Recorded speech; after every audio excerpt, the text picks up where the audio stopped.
যাদের লাইভ করতে গিয়ে নেটওয়ার্কের সমস্যা হয় তাদের জন্য এই ভিডিওটা আজকে দেখা দিতেছি আপনাদের কী কারণে নেটওয়ার্কের সমস্যাটা হয়। তো ভিডিওটা স্কিপ না করে সবাই দেখতে থাকেন। আপনাদেরকে দেখায় প্রথমে আপনার ফোনের সেটিংয়ে যাবেন।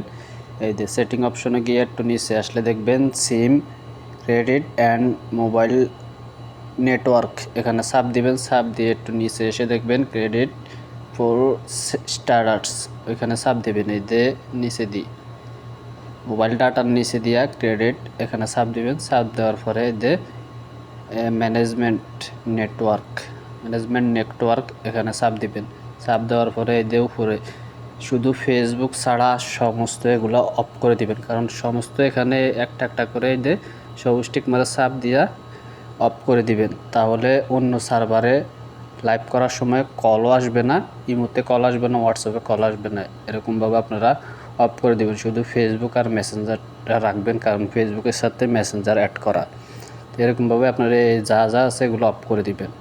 তাহলে দেখবেন ফেসবুকে লাইভ করার সময় নেটওয়ার্ক একবারে ক্লিয়ার থাকবে, কারণ সমস্ত অপশন যখন চালু থাকে তখন কিন্তু হোয়াটসঅ্যাপে কল আসে, ওই কলে ডিস্টার্ব হয়। তো এই কারণে এরকম অফ করে দিবেন। অফ করে দিয়ে ফেসবুকে ঢুকবেন, ঢোকার পরে লাইভ করা শুরু করে দিবেন, তাহলে একেবারে ক্লিয়ার থাকবে।